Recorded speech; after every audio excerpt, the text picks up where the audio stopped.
আমরা এখন আছি ঘিওরে। যে ঘটনাটি আপনারা দেখেছেন সেই ভাই আমার পাশে আছে এবং আরো অনেক ভাইরা আমাদের এখানে আছে আলহামদুলিল্লাহ।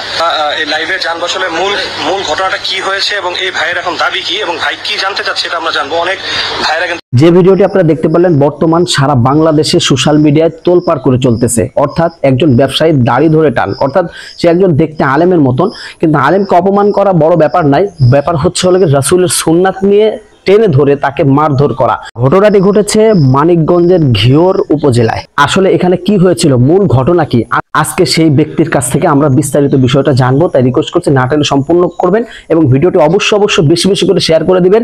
এর প্রতিবাদ জানাবেন যে নবীর সুন্নাত নিয়ে কেউ অপমান করলে তাকে কখনো ছাড় দেওয়া হয় না। যাই হোক, ভিডিওটি বেশি করে শেয়ার করবেন। তো চলুন আগে মূল ঘটনা দেখে আসি। আরো অনেক ভাইরা আমাদের এখানে আছে আলহামদুলিল্লাহ। আমি একটু দেখাই। আমরা এই লাইভে জানবো আসলে মূল ঘটনাটা কি হয়েছে এবং এই ভাইয়ের এখন দাবি কি এবং ভাই কি জানতে চাচ্ছে এটা আমরা জানবো। অনেক ভাইরা কিন্তু এখানে আসছে। আমরা মুসলিম ভাইয়ের কাছে জানতে চাচ্ছি আসলে ভাই, আমরা তো ভিডিওটা দেখেছি যে আপনার দাড়ি ধরে টান দেওয়া থেকে আমরা দেখেছি, আসলে কেন এই পরিস্থিতিটা হইলো এবং কারণটা কি একটু বলেন তো আমাদের। আমি একজন কম্পিউটারের দোকান, তার তো আগেই বলেছি। এখন সে আমার দোকানে মাঝে মাঝে কাজ করতে আসে, কিন্তু সে আমার সঠিক পারিশ্রমিক দেয় না। আচ্ছা, সে উগ্র শ্রেণীর লোক, এলাকার প্রভাব খাটিয়ে বিভিন্ন লোকের সাথে এরকম খারাপ আচরণ করে থাকে। কেউ কিছু বলে না, এলাকায় দোকানদারি করতে হয়, ব্যবসার খাতে সাথে কেউ কিছু বলে না। তাই আমি তাই বলছিলাম এর আগেও যে ভাই, কাজ করলে আসলে সঠিক পারিশ্রমিক দিতে হবে।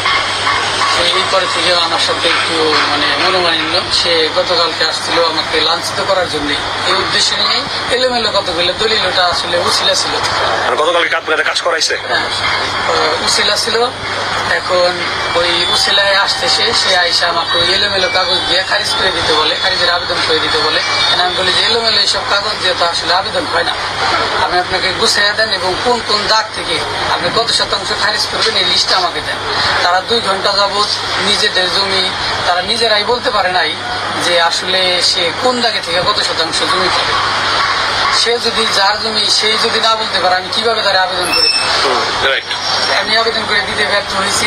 এই কারণে তারা তারপরে একজন দলিল লেখককে আহ্বান করে, ওই দলিল লেখক আসে, তাদের সবকিছু দেখে বলে যে না, এভাবে আসলে আবেদন করা সম্ভব না, মানে এভাবে আবেদন করতে পারবে না, আমার অফিসে কাগজপত্র নিয়ে যায়েন, আমি সব দেখে আপনার একটা কাগজ লিখে দেবেন, ওইটা মানিকে দিয়ে মালিক আবেদন করে দেবেন। কথা ঠিক আছে। যাই হোক দর্শক মন্ডলী, সম্পূর্ণ বিষয়টা জানতে পারলেন। অর্থাৎ এই ব্যক্তি হচ্ছে দলিল লেখক, সে একজন আলেমের মতন, অর্থাৎ দাঁড়িয়ে আছে, মুখে সুন্নাত পালন করে, কিন্তু ওই ব্যক্তি হচ্ছে যাই হোক এক নেতার মতনই, সে কিন্তু তার জোর খাটিয়ে, অবৈধ জোর খাটিয়ে কিন্তু তার কাছে দলিল লিখতে আসছিল। কাগজপাতি ঠিক নেই, সে বেটা কিভাবে দলিল লিখবে? তারপরে এক কথায় দুই কথায় তাকে যখন অর্ডার দেওয়া হয় যে কাগজ ঠিক করে আনলে লিখে দেবো, তারপরেই তাকে মারধর করা শুরু করে।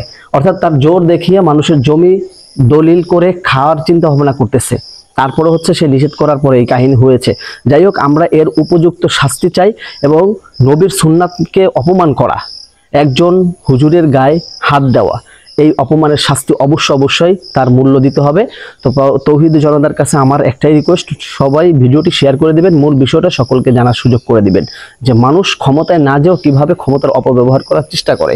আল্লাহ পাক রব্বুল আলামিন সকলকে সঠিক বোঝার তৌফিক দান করুক।